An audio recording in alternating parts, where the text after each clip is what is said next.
Joe Biden has been sworn in as the 46th President of the United States in a ceremony on Capitol Hill in Washington, D.C., the very place stormed by supporters of Donald Trump just a fortnight ago. And with that violence still fresh in people's minds, there was unprecedented security and far fewer people than usual because of the pandemic. Well, the new president declared that democracy had prevailed, and he pledged to defend the Constitution while urging Americans to overcome their differences in the search for unity. At Mr. Biden's side, his Vice President, Kamala Harris, the first woman, the first black American, and the first person of South Asian descent to hold the nation's second highest office. Conspicuous by his absence was the outgoing president, Donald Trump, who'd flown to Florida earlier in the day while promising his fans to be back in some form. We'll be looking at the new president's agenda and what it means for US relations with the rest of the world. But we start with the events of the day with our North America editor, John Sopel.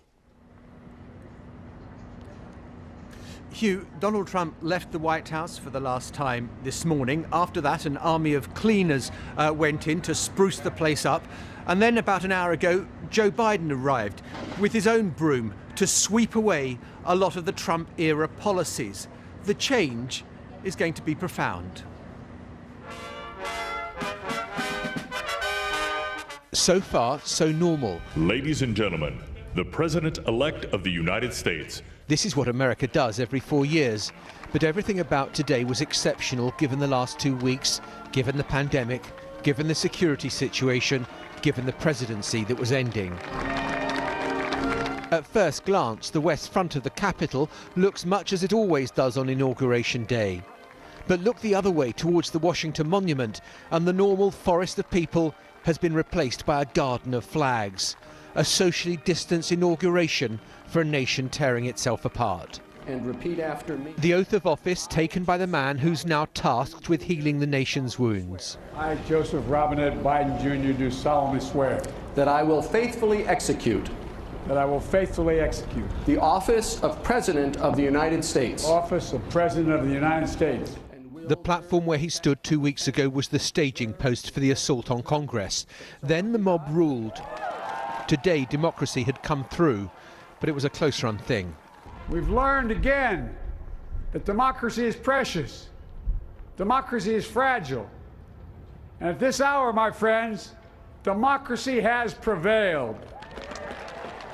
He warned America was in the midst of a winter of peril, and has any new president had to confront such an array of problems, COVID, economic turbulence, racial unrest, and the passions inflamed by Donald Trump's insistence that the election was stolen.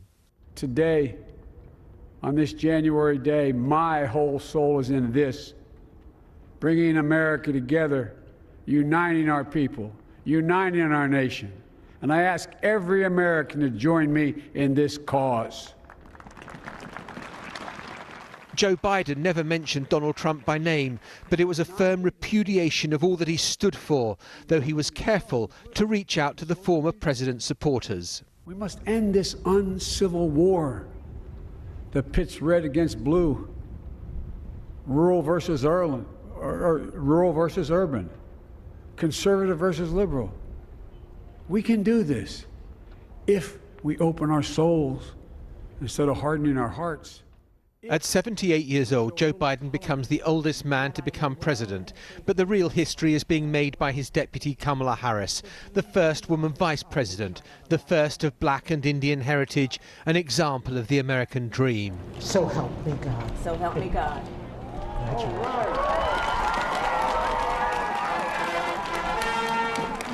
Though COVID has brought drabness, this inauguration had sparkle, with Lady Gaga, complete with gold microphone, singing the national anthem. What so proudly we hailed at the twilight's last gleaming. And Jennifer Lopez too.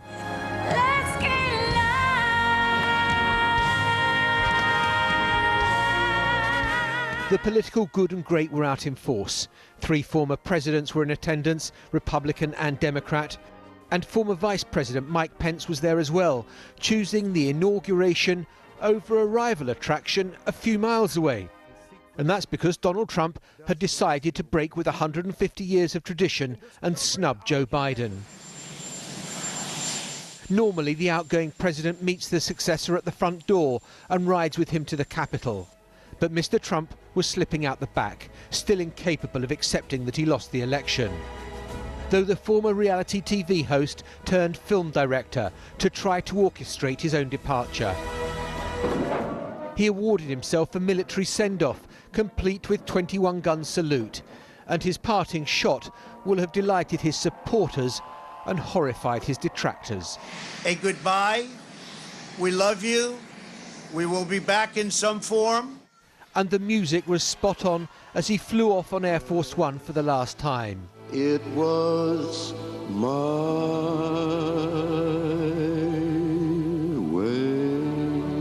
By the time now ex-President Trump arrived in Florida, Melania had gone from somber black to beach club chic. Never comfortable in Washington, she might find the transformation a whole lot easier than her husband. Joe Biden is now in the White House and he wants to hit the ground running. There'll be a flurry of executive orders to reverse a lot of Trump-era policies. But policies always change with a new president. What will be so different is the manner of governing. Crazy Town is likely to be replaced by Dullsville. But maybe that's what America needs right now. John Sopel, BBC News, Washington.